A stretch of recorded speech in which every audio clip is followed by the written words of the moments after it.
કથાઓની અંદર તમને એક વસ્તુ એ જોવા મળશે કે બધા રામ રામી કરશે, બધાને અમારે આવકારો આપવો પડે, પછી એ આસન ઉપર બેસે. એટલે તમને એ જો ડિસ્ટર્બ ન થાય કથાની અંદર, મેં કીધું કે આ રામ રામ કરવાની તો આપણી સંસ્કૃતિ છે, એનું કોઈ દિવસ આપણને ડિસ્ટર્બ ન થવું જોઈએ.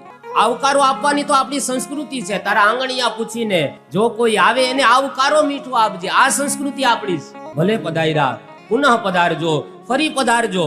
આ સંસ્કૃતિના આપણે વારસદારો છીએ અને આ બહુ જરૂરી છે. ગામડાઓએ સંસ્કૃતિને હજી સાચવી રાખી છે. એટલા માટે આપણે ત્યાં કવિતાઓમાં ગવાતું ગાજે છે ગીત જ્યાં હેતનાર રંગ ભર્યું નાનું રૂપાડું મારું ગામડું.